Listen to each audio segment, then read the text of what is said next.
day one of asking coaches different questions. Over the past 3 years, how would you say the rugby team has evolved or changed?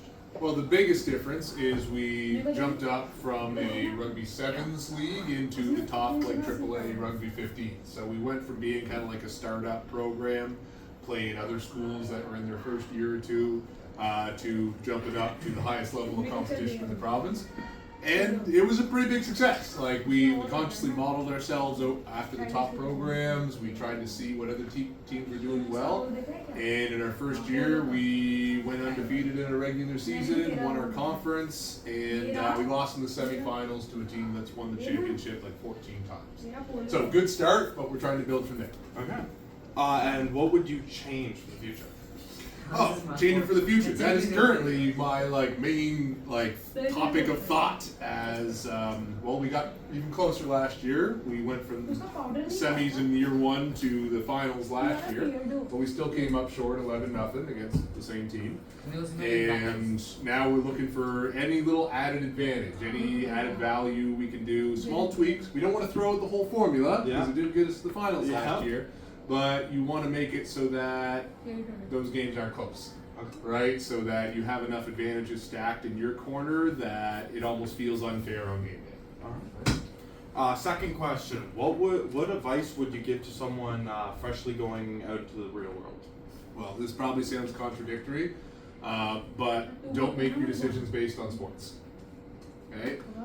I have to give that advice a lot because I'm involved with a lot of sports here at Moncton High. Yeah. That's how I know most of the students, and often they get a little bit blinded by the bright lights of, am I good enough to make a university team?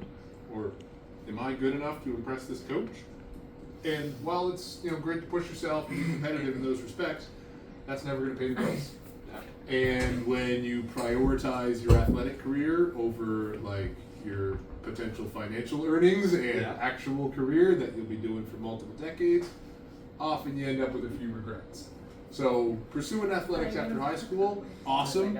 People should absolutely do it, but you shouldn't choose to go to a place because they were interested in you for football or rugby or soccer or whatever.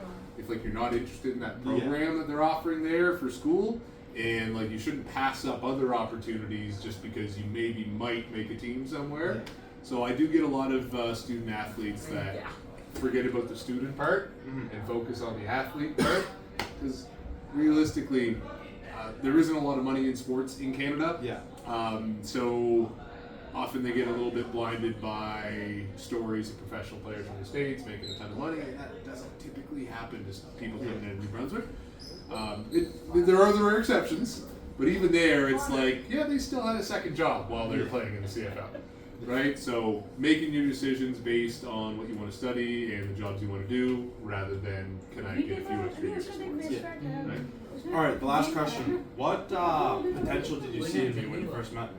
Well, I think most coaches probably note your great frame, with a recruitable frame in the university football speak.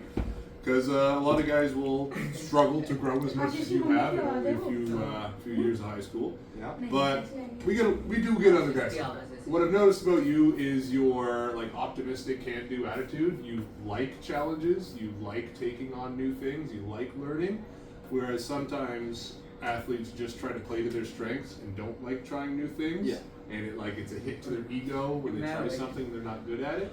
I've noticed you're pretty good at seeing difficulty as a fun challenge, which is awesome. Makes you super coachable.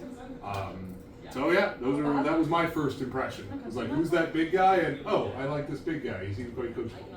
All right. Well, thank you for coming out. It's Benjamin Lass, if you're okay with that. I'm okay with that. Yeah, that is my legal name.